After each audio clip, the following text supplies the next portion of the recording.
Okay, and I think we can start now. So good afternoon, everyone, and thank you for joining our panel. So Thailand tourism is one of the key sectors for Thailand, and it contributes more than 10% of our GDP.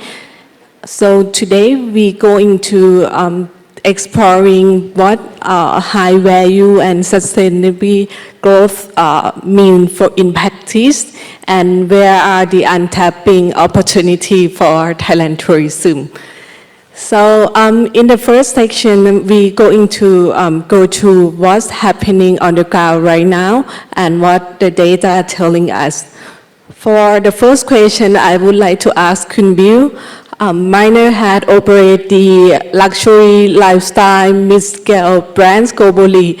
What are you seeing as a trend which are driving the booking, and how that's shaping your development plan and also your brand as well? There's certainly a number of new trends that we've detected in Thailand following COVID and the recovery, and that's principally sustainable tourism as well as wellness tourism. We've recently opened a number of clinics which are designed to provide additional wellness, not just a pampering spa, but separated from our spa operations. And that's proving to be very successful. We're drawing a number of long-haul visitors as well as visitors from the Middle East and other of the Asian markets. In addition, we've also found the other trend is really sustainable growth, and what we're seeing is the greater interest in our natural attractions here in Thailand. And in that way, we've really seen the cultural aspect of travel become much more important. So whether you're in the north and seeing the hills of Chiang Rai and the elephants up there, or you're visiting the beaches in Phuket or Samui, it's important that we continue to maintain all of those natural attractions like we've seen in Maya Beach and various others. And these are drawing huge amounts of tourists. And for Khun Damien, according to Agoda data, could you share more insights on the trend of the traveling and any trend of like spending per trip that you see from your booking as well? Thank you. Thank you. So first, I would like to highlight that the number I will share today are based on searches by unique users on Agoda. So we are not the whole market. We think that our numbers somewhat reflect the market, but I'm sure that once you look at certain segments or niches, we are not the full representation of the market. Second, I'm really happy actually to share that Thailand is still one of the perennial destinations in terms of outbound tourism to a certain destination, and today ranks again number 2 on Agoda. So we see continuous growth in demands towards Thailand. I know this is maybe somewhat contrary to some of the trend, but on Agoda we see a growth of 17% year on year, with very strong growth from Japan, Korea, India of course, and Singapore as well, which are markets which in general, back to your question on the spend a little bit more than the other markets. So that's also helping the spend we are registering on the platform. It's great to see that Bangkok as well, because we are in Bangkok, is still very much a well sought after destination, and I hope that, Bill, you see that in your numbers as well. The Bangkok is ranking for the second year in a row the destination with the most repeat visitors. So people that we see have booked Bangkok once on Agoda and booking second time, third time, well above other destinations in Asia. So the appeal of Bangkok continues to be very strong, especially for regional travel. But as you know, the government has also done a lot of efforts pushing what we call secondary destination beyond the Bangkok and the Phuket and the Samui of Thailand. And here as well, we see growth, year-on-year growth of 20% or so. Of course, we all know that there is some decline from certain origin. China is one of them, as it has been reported in the news numerous times. And here I hope that working all together, we can help revert the trend, especially as we are getting closer to the end of the year. And we know that this is, money time. In sports, you call that money time, but the winter season is really money time for Thailand. So we need more Chinese demand to help push the rates up and make sure that everybody has a great season. Thank you ค่ะ and คุณชาย post restructuring Thai Airways how Thai Airways align the fee the route and partnership to support the shipping traveling behavior and are you prioritizing the high yield or long haul travelings as well as any expanding regional capacity? Actually, 3-4 years ago, we have a long-term plan on our assets, which is the aircraft. In the past, we used to have 8 different aircraft types. Our long-term goal, not very long, 5 years from now, we will have only 4 aircraft types. And the combination of the wide body and narrow body will changing. In the past, we used to have about 20% narrow body, 80% wide body. Now we're moving more in proportion, 30%, 70%. For what? For make our network more extensive in this region. I think most of the consensus of the outlook in any house already determined that Asia Pacific will be the fast growing area in the world, 5% plus during 20 years from now. That's why we are designing our fleet to cater those growth. Secondly, we design our new network. For what? Actually, in the past, if you look at the numbers, the direct point-to-point revenue is about 95%, 94%. 6% is the connecting passenger through Bangkok. Lately, first half of this year, that proportion was changed to 80% direct traffic, 20% connecting. What does it mean? It means, especially the low season, we can gaining the traffic from long haul to Bangkok and connecting with Thai Airways or with the partners from Bangkok to the rest of the Asia Pacific and vice versa. That means we can denying the low season, which already result in our financial statement in second quarter of this year. Our cabin factor in the past for the Q2 is about lower than 70s low, now about 77, which 5-6% improving. That's our strategy. And the second is you mentioning about the high yield and low yield. We did not emphasize in different market because we call it O&D, origin and destination. It's combined from the origin and destination. And we also mixing between direct point to point. Of course, the majority of the traffic will be point to point, but we can be able to, the commercial term they call massaging. We massaging the yield to get a better return for every flight that we fly. So this is a new strategy that we already put in place and already reflecting into the numbers. Thank you ค่ะ and I think we can turn to a theme that has become more and more central, not to only operator but also to investor, which is sustainability. So, Kun Damien, could you share, are you seeing increasing demand over the low carbon flight or like the eco-conscious flight as well? Are people willing to pay more for sustainability, or that green is still just like nice to have word, not really the decision driver? Thank you. As a platform, we are really in an ideal position to look both at the consumer and the supply. So happy to share the trends here. First of all, on the consumer side, the demand side, we see continuous high interest in sustainability, be it eco-friendliness or other forms of sustainability. In fact, a study by our sister company Booking.com showed last year that sustainability is important for 84% of the travelers. Now your question is, are people ready to pay more for sustainable options? And what we see today is no, they are not. And what I would add is personally, I don't think they should. I think sustainability is a responsibility for every operators.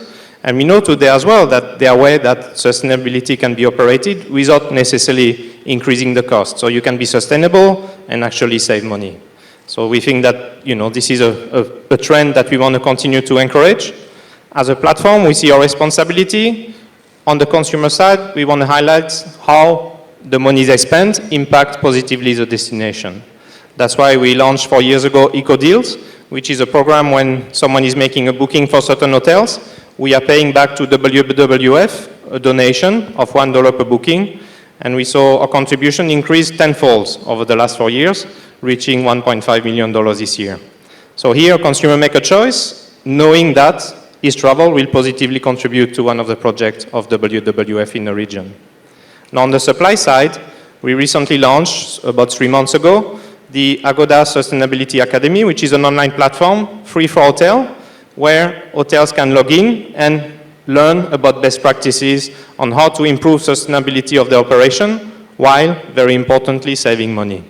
So by playing on both fronts, I personally hope that we can contribute to this very important mission of helping travel develop while reducing its impact and also improving the conditions of the people and the ecosystem of the countries they are visiting. And we see a lot of potential in that area. Actually, it's funny about, if you read the Thai news or other news, about, I think 3 days ago, there was another article on Agoda saying that Agoda would only list on its website properties which have a certain sustainability badge. And that, I wanted to clarify, that's never going to be the case. We are not a regulator, we are a platform. So I want to reassure every hotel out there that you don't need a certain badge to be well listed on Agoda, but I also want to highlight that we saw that when customers are exposed to a badge because a property has been certified, it does improve conversion and it does encourage booking. So we will never, reject a certain choice, but we're happy to highlight the properties that are contributing to making this place and the operation more sustainable. Thank you. And Khun Chai, as an airline operator, I think sustainability would be more unique for you. So can you walk us through your roadmap for decarbonizing aviation, including the SAF? And are there any partnership or policy that's supporting your roadmap as well? Thank you. Yeah, as I answered the question about the fleet rationalization, we already get rid of the 4-engine aircraft. Right now we have only 2-engine aircraft, which means more fuel efficiency. And the result of that is low carbon emission. That's how we can, the big improvement from the consumer less of fuel, that's mean less producing CO2. And the rest is about the operation efficiency. We implementing the 1-engine taxi when aircraft taxiing before takeoff, the pilot just turn on only 1 engine. And thirdly is about the route optimization. We find the most optimized route to go to the end of destination. But sometimes because of the geopolitics right now, it's very volatile. It keeps changing by week, by days. For example, lately about Cambodia, of course they're closing some airspace, but so that means we have to reroute a bit, 10 minutes, but that's the 10-minute extra. But we cannot avoid. Then we have to make longer flight hours, a little bit longer flight hour. Not unlike the European route, there's more effect. For example, the Iran airspace, and sometimes lately it's about the in the past the big effect is about is area of Israel and Hamas. That's a big affected. So that's about the route optimization. And about the SAF, actually the SAF is a main contributor to reducing the carbon emission. Around 75% will be contributed from the SAF in the future for the airline. But and right now, European city, they already implemented 2% of SAF from the jet fuel that every airline using. America is the same, but we didn't fly to US. But the slow moving area is still this region. Thailand, it's not compulsory to use the SAF, but we working on with the partners among the allies ourselves and also the regulators, Civil Aviation Authority of Thailand, and also the Ministry of Energy, to be able to enforcing the industry to use the SAF. Actually, it's a chicken and egg. If you don't have a fuel and you are not forcing the industry to use it, as Damien said, whether your customer are willing or volunteer to pay more for environmental, you just simply said no. Same thing to the airline. We used to implement the volunteer carbon offset in the website, and the pickup rate very tiny. Let's say a couple of $1,000 per month, very small. So I think this is the awareness of, how can I say, of humankind, to aware that we are all polluted the world, not only the airline, but also the communities, the passenger, the consumer. We are the one who, myself also, we are polluting the world. Then we have to make the awareness to the society and to the world. Carbon credit, we also comply to the CORSIA, and also even the EU ETS, because Thai Airways fly to European city, but we didn't fly intra-Euro. So we are not fully comply with the EU ETS, which is a European territory. And about the environmental friendly, a lot of Thai product using environmentally product. We starting with even within the company, cabin crew uniform. We using the PET bottle, 70% from the PET bottles and 30% from silk, wearing and using as a Thai costume uniform. And also even the pilots, you see the pilot wear the white shirt inside, that also 100% recycled fabric. Shirt for the Thai employee, also using the recycled fabric from the used uniform, which you can see the purple color of Thai t-shirt. That's from the used uniform. And we also have we call it zero waste living product, which coming from the used material in the aircraft. And a lot of things. Even our vendors in some of the latest one, we will bring in the drinking water from the spring water, which will be locally produced by using the labelless bottle. In the past, we used the label plastic bottle. Now it's labelless. Of course, it will be more expensive, but we cannot deny not to change. We have to change. pre-order meal.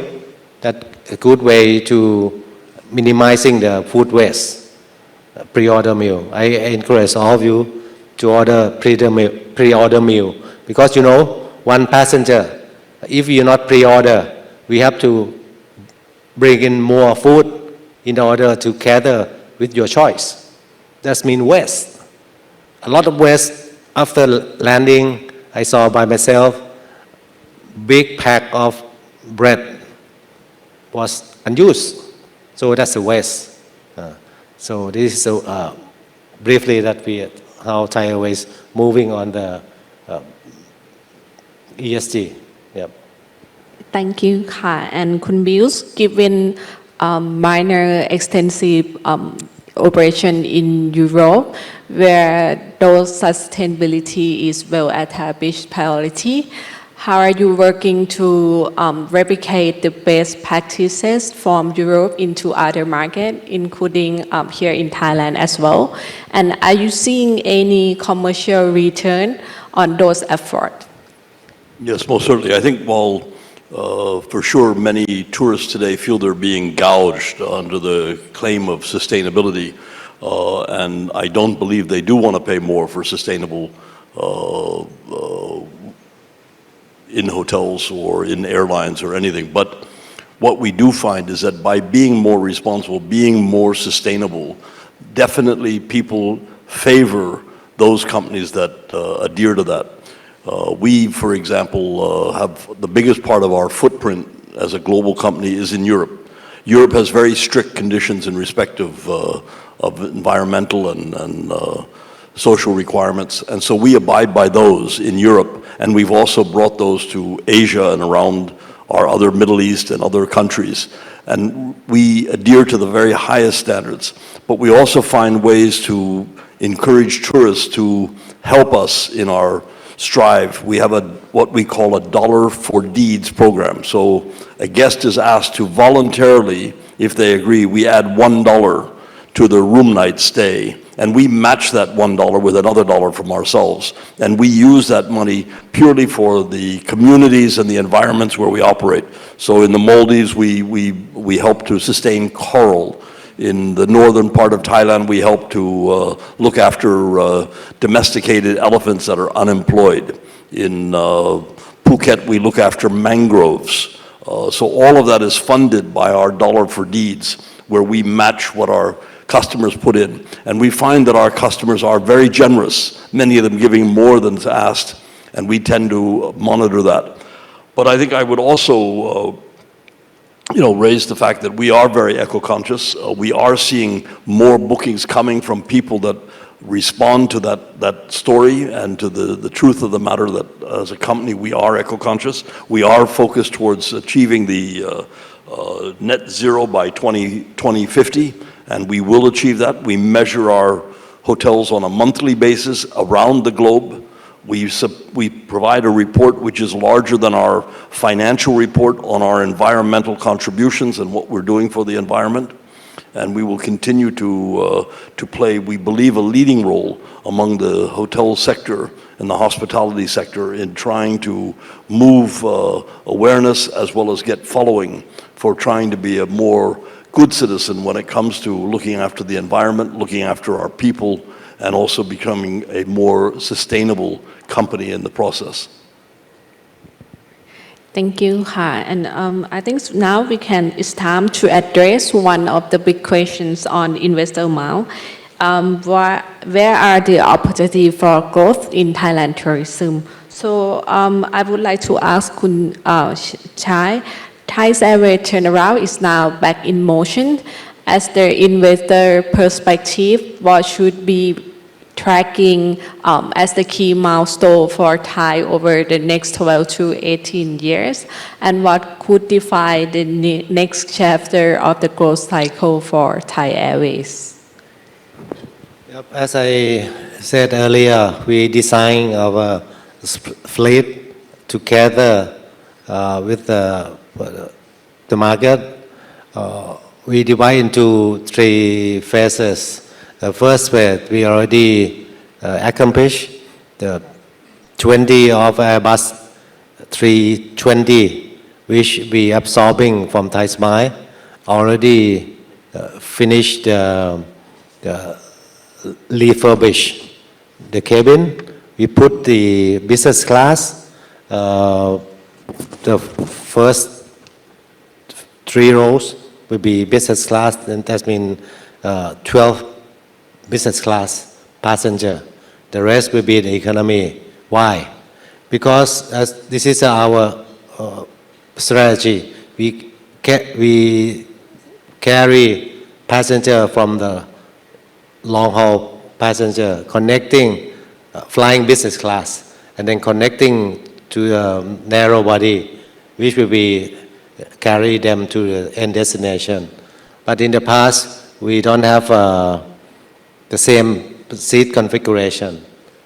Then business class connect to small narrow body, no business class. Then we decided investing for the seamless transfer by using the same class of service. That's the first phase that we already finished. And also, we putting the in-flight entertainment by using the wireless IFV. You can bring your own device and watching the entertainment, movie and music by yourself using your AirPod, your BYOD, and the passenger can enjoy the short flight by using that. The medium term, not very medium. Actually, in this November, we will receiving the first brand new Airbus 321 Neo, which are the same family as the first one. The first 2 will be delivered by end of this year. Next year will be another 15 of them. That's with the brand new product inside. It will be fully lie flat business class. That aircraft will using a little bit longer, 4, 5, 6 hours for this region. This aircraft can fly up to south of Japan and every city in China, every city in India, every city in ASEAN. This will be strengthening our network to gather all the passengers throughout both intercon and regional route by have the same, very much the same product throughout the journey. The midterm, we will retrofit Boeing 777-300ER, the old aircraft, but we will retrofit all of them, 14 of them, putting new seating, business class, premium economy, and economy. That means in the future, for the long haul, we will have 1 class more, which is the premium economy. That's how we can capitalizing from the higher yield market, which that's a trend of the industry anyway. That's a medium term. Long term, we will receiving another at least 45, actually 50 something of the new production aircraft coming in, which already, I think most of you know already.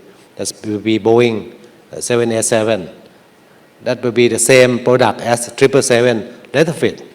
That means for the long haul aircraft, wide body aircraft, will be the same product, at least 44 of them.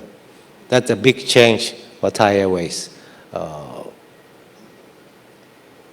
Especially the wide body aircraft, I think we will be second to none. The product will be very competitive to top airline in the world, which I cannot release now because it's about 95% ready, but it's have to fine-tune a bit on the mood and tone in the aircraft. But structurally, it's already designed, some design a bit, which will be released very soon. I think that's the way how we structure our company to be in the future, the next 1 year or 18 months from now. Yep. And also the digital, about the digital, we improve a lot in the digital side. For example, website, web sale, mobile application, which just launched a month ago. And for mobile application, it will be relaunched again in September, which next month, the native mobile application. What does it mean? It means that passenger can manage yourself. In the past, when you want to claim mile or refund mile, using mile to buy the tickets, you have to go to the Thai Airways office. Not anymore. You can refund you can reclaim your miles by yourself through websites, and you'll be able to see the availability of the seat on every flight every day. So passenger can manage their travel plan by themselves. So that will be easier. The payment channel, it will be more by credit card, by using the Thai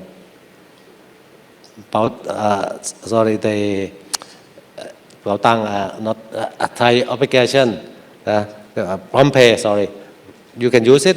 So that's how Thai Airways try to improve the accessibility to the customer. Yeah. Thank you, Ka. And Kun Bills, as a global hotel operator, how you prioritize your expansions, and could you share on a bit or more on the capex cycle, what it's going to look like over the next 3 to 5 years, and amongst your diversified portfolio, which area that you're seeing the highest return of investment? I think first and foremost, we see expansion. We're very focused on growth right now. We've just announced our first hotel in Japan, our first hotel in Singapore, our first hotel in Greece, and we're constantly expanding. But up to now, we've been very much an asset-heavy company, as we've tended to own the vast majority of our hotels globally. Today, we're focused primarily on what we call asset-light expansion. So we're doing a lot of hotel management only and franchising. This will result in definitely increasing our return on investment and our return on equity for our shareholders. So this is a major change for us. And one of the things I should point out that is that by being a very sustainable company, we've been very lucky in receiving a number of very low-cost green bonds, which have helped us with our expansion. But we will never be a totally asset-light company, nor will we be totally asset-heavy as we will continue with our policy, which is really about being asset-right. We will still tend to make investments in places where we see a very high return. We have today 9 hotels in the Maldives, many of which we own. We still own many of our hotels here in Thailand. We own many of our hotels in Australia and throughout Asia. We tend to be less focused on places like China. We have no equity in China. We have no equity in the Middle East. Our main focus is where we see the highest returns. We have a large portfolio in Africa. We're continuing to expand in Africa. So these are some of the areas that we see where we're growing and where the focus will be. We also have a number of residential projects. And these are projects not that we do, but they're branded residential. So you'll find that we have in Dubai, we have Avani residences for which we get a royalty and a branding fee. And these are not our assets. So all of these residential projects that you see around the world are generally asset light for us, not asset heavy. So that's another new part of the whole growth program for us. And I think that you'll see the results of that very soon in the results of this year. Thank you, Ka. And Kun Damien, Agoda has been long a leader for online traveling platform in Thailand. So the simple question for you is that what you're seeing is the biggest growth for Agoda in Thailand, and how you stay ahead of the competition given we also seeing other competitors enter into the market? Maybe one of the biggest opportunity for us in Thailand and in the region is the rise of international travel. And I think one of the key, we're talking about countries competing with each other to attract more tourists. And one of the key levers, one of the magic weapon countries have is visa policy. We're lucky to be in Thailand and very proud to say that Thailand, one of the first countries post-COVID to welcome back Chinese and Indian tourists visa-free, and we saw huge impact on numbers. Still to this date, India is growing 33% year-on-year when it comes to searches for Indian travelers wanting to come to Thailand. But the competition is heating up. We see Malaysia adopting similar measures. And we see that Chinese tourists, unlike Thailand, are actually increasing their interest into Malaysia and Vietnam. And Vietnam also is not joining the gang of countries which are more easily accessible and is growing 78% year-on-year when it comes to interest of inbound traveler into the destination. So as a result, as international travelers have a lot more needs in terms of customer support, one of the opportunities that we have seen is to improve the service we are giving to our customers and do it in an efficient and scalable manner. And that's where AI is one of the key sources and one of the key strategies that we are using. We are a tech-first company. We have about 1,500 engineers here in Thailand. I think we are probably the biggest tech company in Thailand, and we're investing a lot in AI. We're developing on top of the model, accessible to everybody, but we are developing our own solution so that we can serve more customers in better ways. So for example, for customer service, we developed our own Copilot suites of tools that help agents spend more time with the customer and less time in the back end trying to fix things, or less time in the back end trying to understand what the customer wants. We are seeing great efficiency gain, above 30% year on year. Our team is getting more efficient, while the NPS continue to increase. So I think we are lucky to be here in Thailand, where there is a lot of great engineers, and we will continue to fight off the competition, invest in our tech to make sure that we keep the edge and we keep servicing the customer better. Thank you, Ha. And I think we already know about the growth. So, but like every journey, there always be challenges along the way. So, in this final session, I want to highlight their key challenges from their operator perspective. So, to start, let's hear from Khun Bill. And for Khun Bill, would you mind to sharing any impact on like Thailand, Cambodia border conflicts on your business? Thank you. Well, certainly. I think, for me, we are very alarmed because of the drop in tourist arrivals this year. We continue to be concerned about the drop in Chinese travel to Thailand. And one of the things that's happening, obviously, is we see geopolitical tensions all over the world. We see them in Ukraine with Russia and the EU. We see them in, Palestine, Lebanon, Jerusalem, all of the various tensions that are there. We've seen the skirmish between Pakistan and India, and now most recently we have the skirmishes, I hesitate to call it a war, between Thailand and Cambodia. But this is having a huge negative impact, not only on Thailand, which has a huge investment in Cambodia.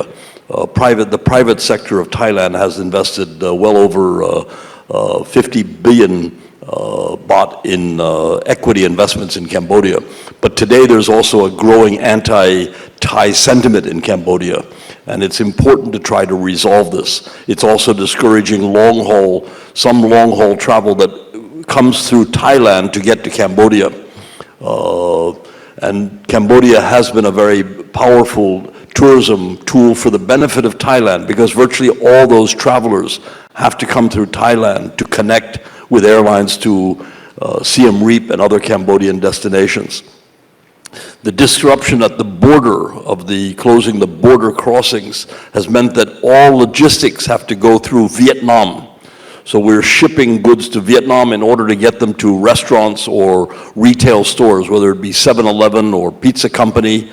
And we have companies, other Thai companies, large companies like PTT, which are seeing the impact on their operations in Cambodia. And this will have a ripple effect on Thailand. We've already seen the impact of foreign investment leaving Thailand, leaving the stock exchange, and we need to curb this. And this is only curbed through political stability. And right now, Thailand gives the appearance of having very strong political instability and very strong tensions within the region, primarily with Cambodia. And it's in the interests of all parties to bring this about peacefully as quickly as possible so as not to impact the economy any further. But I can't overemphasize that the full impact of this is not yet being measured, but it will start to be hurtful for all of Thai business in the third quarter of this year if things are not resolved quickly. So I think that's certainly one of the biggest challenges that we see. You know, we always run into the challenges of talent to expand as we have. We have now almost 600 hotels around the world. We hope to add another 400 in the next 4 years. So we're proposing to nearly double our size, so that brings a lot of challenges. But probably the biggest challenge today that affects us all is the geopolitical tensions and the political instability that we see. You know, it's one thing to have wars, it's another thing then to have trade wars. We've seen a bit of recovery following Trump's new tariffs, but still this is having an impact on business. And whilst we still project a very strong performance this year, it's not without very strong challenges coming from these aspects. Thank you, Ka. And Kun Damien, do you have any things on the sharing that you would like to highlight? Of course. I think the challenge, as always, is also an opportunity, but one of the challenges that we see is that the customer today are a lot more diverse than the travelers of maybe 15, 20 years ago. Gone are the day where you fly 10 hours and sit by the pool for a week and go back home. So today, people want to explore. They want to go deep into a destination. They want to learn about the culture, as Bill highlighted in his introduction. What it means is that people are really hungry for information. That means that if you are not able to serve them this information, there is a risk of disruption. That's why we are investing a lot in different areas into serving better information to the customer. Here as well, AI is of great support. We have invested a lot in the last few years around serving more information to the customer. It started, of course, with destination guide. It's extremely easy now to produce valuable and precise destination guide, translate them in many languages to help the customer make a better choice when they plan their trip. Today we see that customers are spending a lot more time planning a trip than they used to 20 years ago when they would just visit a travel agent and say, hey, what do you recommend for me this year? They're a lot more invested into the process. So we want to serve them the right information. Destination guides, through advertising, we see a lot of different applications as well. We developed recently a property bot, a chat bot on the property page, which helps people ask questions about a specific hotel. So they will look at a hotel, and sometimes it's not easy to find all the information about the hotel, or they want to know what the reviews are saying. And using the chatbot, they can ask a question about the property and get the answer in real time. We saw huge impact on conversion, and we see that people that are using that tool are, of course, more likely to book. We are now moving this chatbot on different steps of the navigation, up the funnel and down the funnel, also seeing great impact. And I think the big challenge, which I think everybody in the industry is investing, but we're investing as well, is creating this assistant that people can talk to plan their trip, from planning to actually leaving the trip to post-travel. We are investing a lot as well in this area, and the dream is to recreate the relationship that customer had maybe 20, 25 years ago with the travel agents, but augment it with someone who has been all over the world.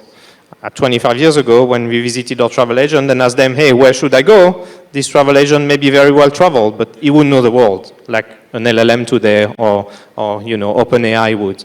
So we are really trying to move that in front of the customer. It's challenging.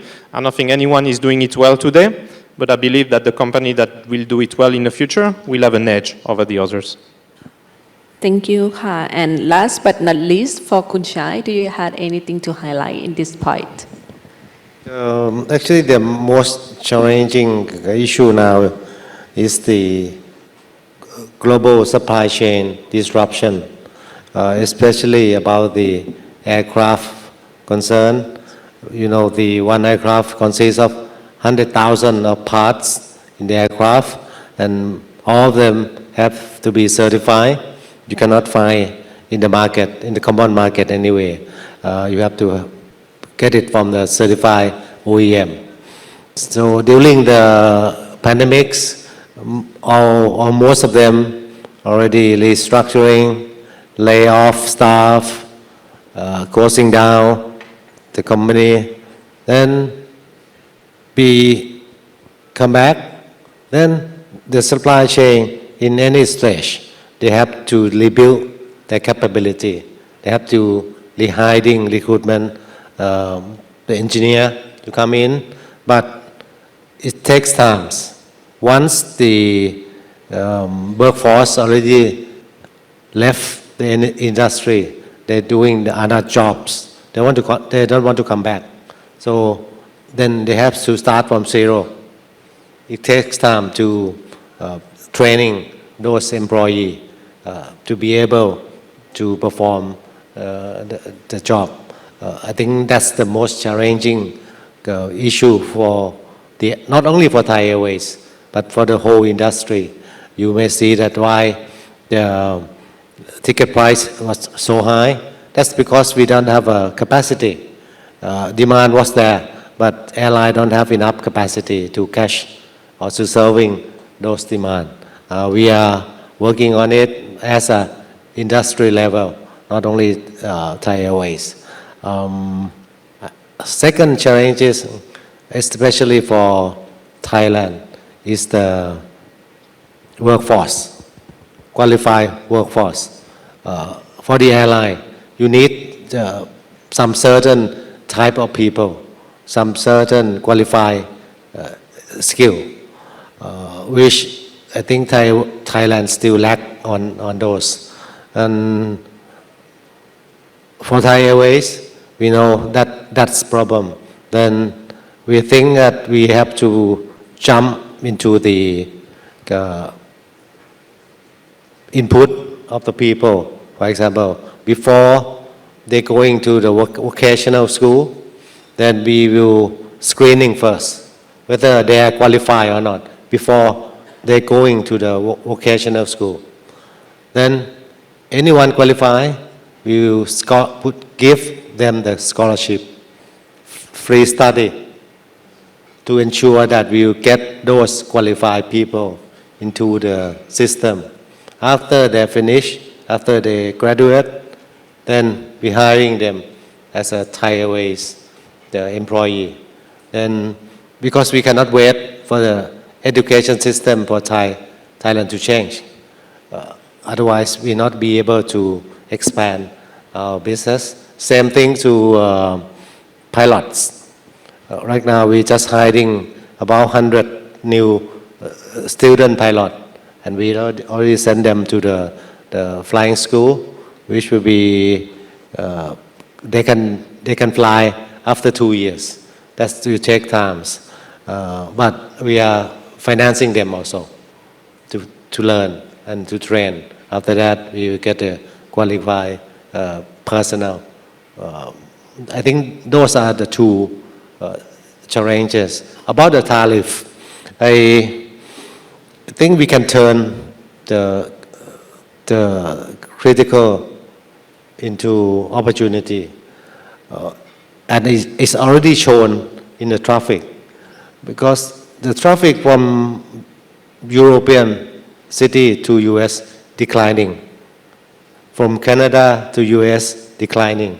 So where the European flying to take away vacation or to investing in the new business, then it's Far East, this area, which representing in our traffic.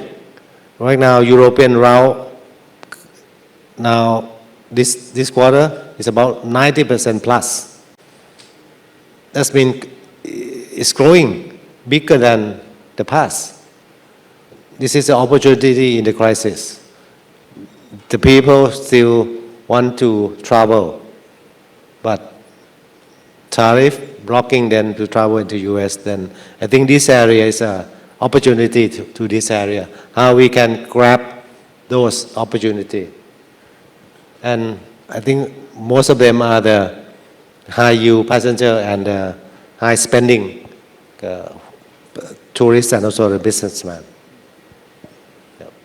I think we're all waiting also for the new fleet to arrive, because one of the things that's affected us most seriously is the decline in direct travel from Europe to Thailand, where we used to have many frequent flights when we had the full capacity prior to COVID. And that's really had a serious effect because now most of our tourists must travel through the Middle East in order to get to Thailand. There's so few long-haul direct flights now that this has really been a handicap in further growing and taking advantage of this opportunity that now exists. So from our side, we support fully the plans that Thai International has to improve their fleet and be able to challenge that and be able to knock out a little bit of the Middle East, which is becoming the stopping point for everything. And they're constantly incurring incentives to lure tourists to remain in the Middle East rather than coming any further. And when they do come further, they've already spent a lot of money in the Middle East. All right, thank you, Kas. So I think we got a few minutes, so we may take one question from the floor, just in case there are any.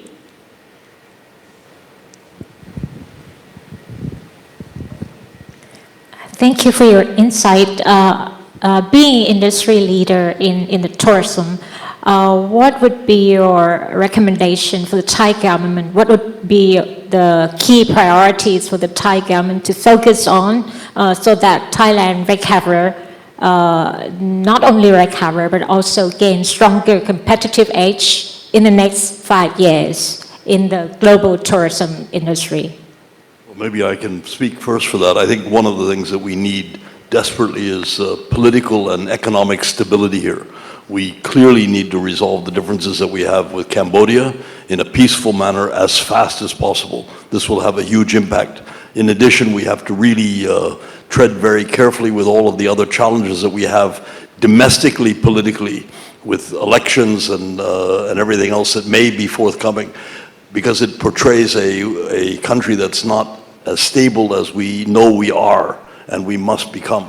So stability and resolving conflicts quickly and allowing the business opportunity and the business companies to be able to operate successfully so that they can continue to drive the economy, both from tourism as well as from trade and all other aspects, which will provide the stability that Thailand needs.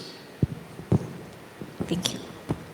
Actually, I just came back from China last Sunday from Shanghai. Oh, it's very busy city, very busy. I didn't see the economics turmoil in China.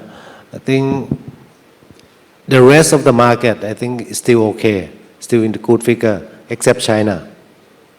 Are you agree? And China seems to be not traveling because of safety. But I think I can notice from, and I have a lot of discussion with Chinese partners and colleagues. They're still not very confident in safety. I think if I would like to ask that how we can make sure or give them the confidence that your travel to Thailand will be safe.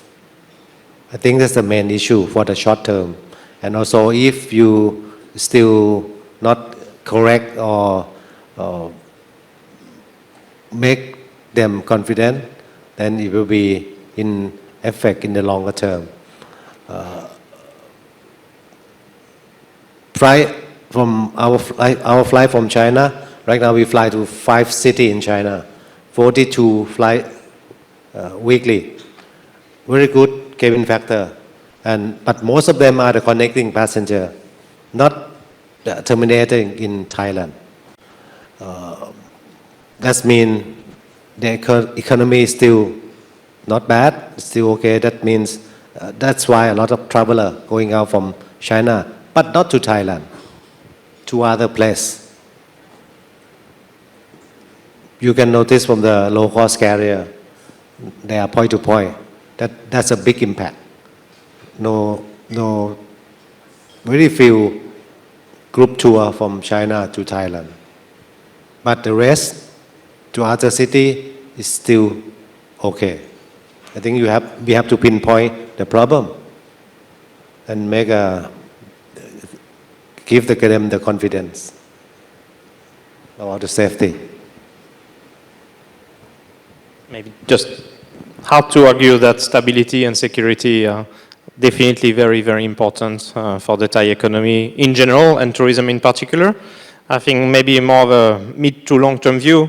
I think investment in infrastructure when it comes to outside of the main tourism destination, because we see people are more and more keen to go places which are not, most travelers have been to Thailand once or twice, so they want to go deeper into the country, but then it's very difficult, it's complicated, it takes a lot of time.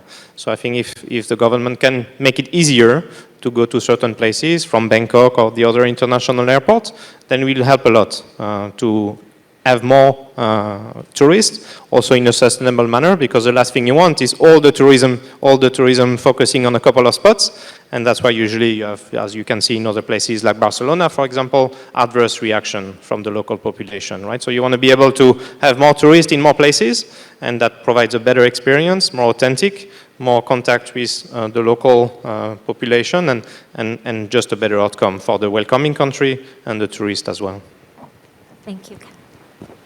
Thank you. I think we now come to the end of the session. So I would like to sincerely thank you, our distinguished panelists, for their insight sharing with us today. And thank you all for joining our session.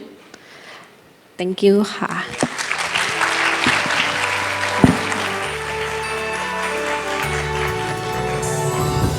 Thank you very much for a very fascinating session.